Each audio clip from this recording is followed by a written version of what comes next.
Establish trust quickly. Get rid of the word trust, become predictable.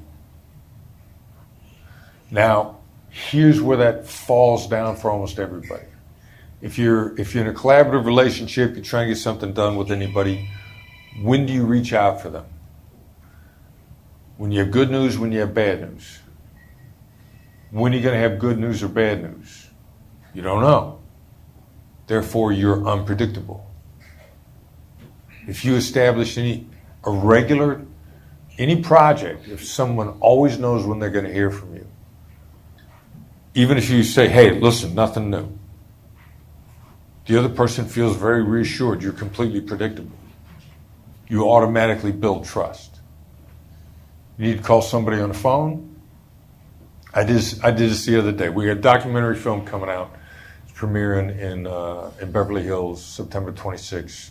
We screened it in Las Vegas about 3 weeks ago. We screened it, and 4 days after the screening, I realized an extremely significant change had to be made in the film. And I realized this on a Sunday.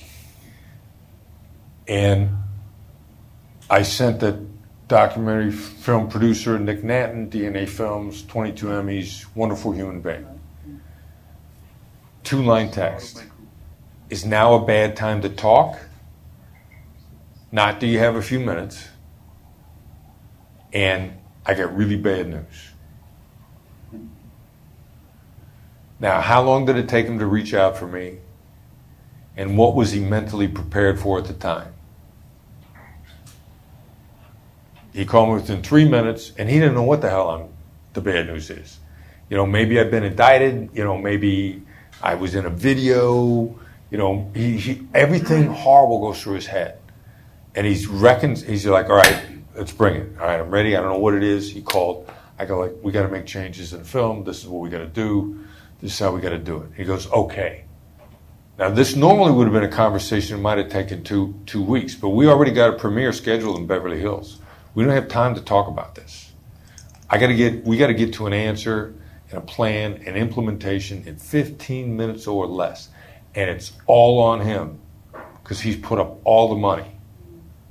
Human beings are insanely resilient if you warn them that bad news is coming. And most of the time, you don't. Most of the time, you go like, hey, how are you? Hey, how are you? You know what every boss says before they fire somebody? Like, I'm not kidding.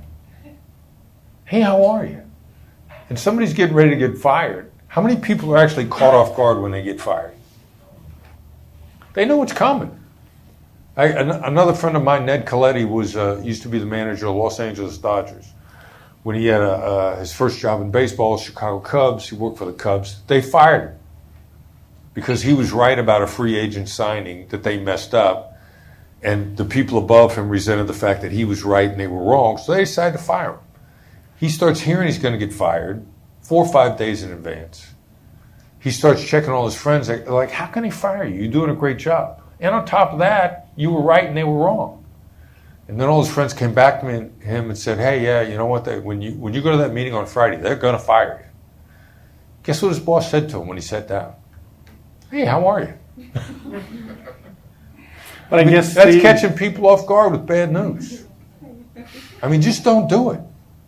You'll be shocked at how much more people like talking to you if you never, never, never let anybody get caught off guard by bad news, ever.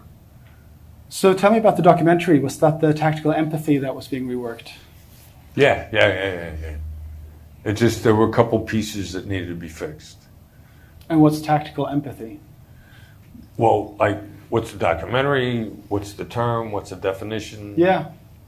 Yeah? I gave him 3 choices, and he said yes. All of them. Take your choice. All right, so tactical empathy is our term for the calibrated application of emotional intelligence. And what's it calibrated by? Calibrated people smarts, calibrated by neuroscience. What's neuroscience tell us? Neuroscience tells us that people are in normal survival mode are basically 75% negative. Number one. Neuroscience also tells us that the best way to deactivate negativity is to simply call it out. I can get ready to engage in something with you, and I may say, look, I don't want to seem like I'm being disrespectful. What's your first thought?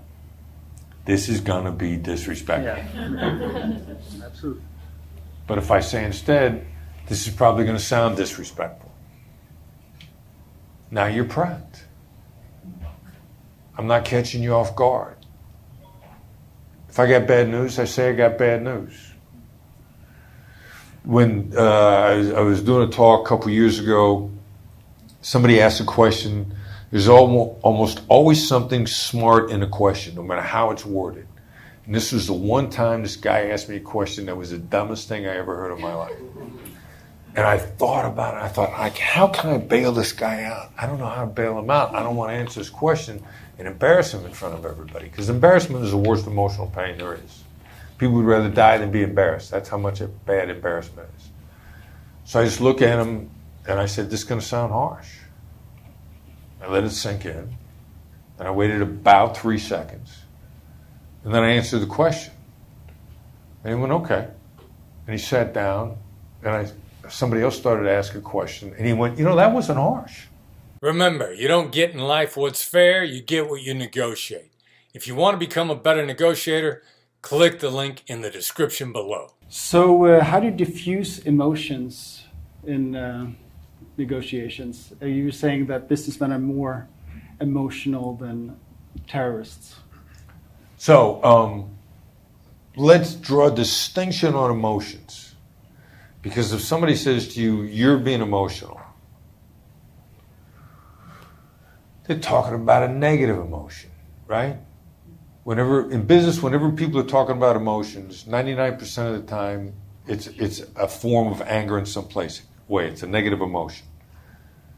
If you're hopeful and positive about an outcome, you really want to collaborate, you're fun to be around, the people look at you and go, you're being emotional. No, they like you. So it's negative emotions. So you just call them out. Now, how stupid does that sound? This neuroscience experiment has been reproduced several times. They put the functional magnetic resonance imaging device on people's heads, which tracks the electrical activity in your brain. And then they showed people photographs that induced negative emotions. I don't know what the pictures were. They could have been puppies in the rain. They could have been a homeless person. They could have been the politician you hate the most winning an election. I don't know what it was. But they watch the areas of the brain associated with negativity light up. And with everybody, it's a little bit different, but you got a cause and effect thing here, so you know what's going on. And then he simply said to him, what are you feeling? Simply call the negative emotion out. Just call it out.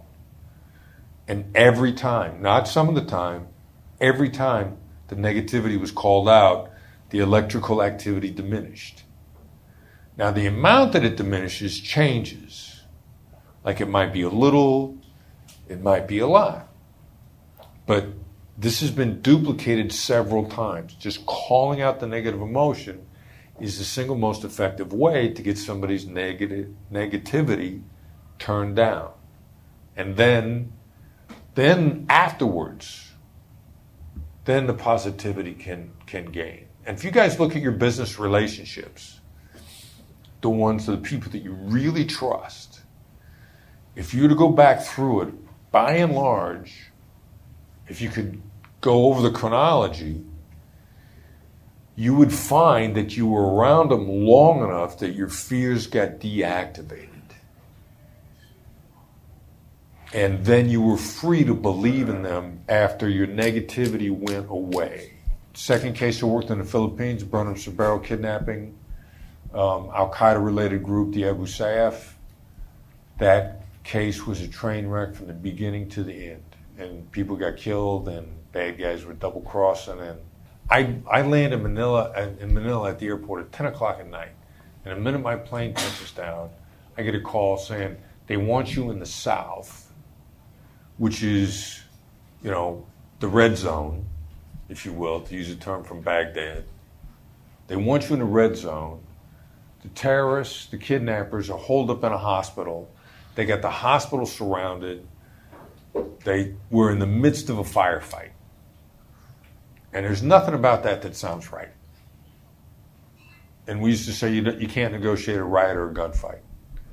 I'm like, during gunfire, they're going to have trouble hearing me. So I fly down there, and the first briefing we get, and I've got a female negotiator with me, it's her first overseas kidnapping. Our very first briefing is how to escape if our position is overrun by the terrorists. And I remember feeling this glare in the side of my head. And I could see her staring at me. And I'm like, this isn't usually the way it is. So we're expecting a firefight. The negotiator that I coached in a previous negotiation was a commander of the SAF, Special Action Force. The police's Navy SEALs. And these guys were killers. They were good. And he was a great leader and a very dangerous man. And he said, I'm going to go be with my guys because I don't think everybody's going to live. So we go to bed that night. I am expecting to wake up in the middle of the night being told that half the hostages are dead. Everything's going bad. I go to bed. Nobody wakes me up. I wake up, the sunlight wakes me up the next morning. And I don't hear anybody in the compound that we're in. And I start walking around and they're all gone. Like nobody's there. It was as if I wasn't even on the same planet that I'd been the night before. In the middle of the night, somebody called away the soldiers that had the rear perimeter. Somebody called them away for a briefing. There was no replacement. And coincidentally, the terrorists walked out of the back of the hospital with the hostages and walked down the street when magically the rear perimeter was gone. And we got out of bed in the morning and they were gone. And Gracia Barnum, who's the only American that lived, in her book, In the Presence of My Enemies, she talks about that when they walked out of the hospital, they thought there was going to be this massive gunfight and there were going to be bullets flying everywhere. And they walked out and nobody was there. And they walked down the street and they were shocked. Like their brains couldn't compute the fact that they'd been surrounded by the military and suddenly the military was just gone, magically. And that was how the case started. So that thing went bad for 13 months. But we learned a lot from it. We learned how it went bad. We learned what we had to take into account, and we got better as a result. The first impression is the second most important impression. The last impression is the most important impression. Last impression should always be positive, should always be optimistic. Typically, what you would say at the very beginning should at least be repeated word for word at the end, so that you control the last impression. Now, my company's policy on deal making is there are people out there that we call hard, annoying, lame, and frustrated.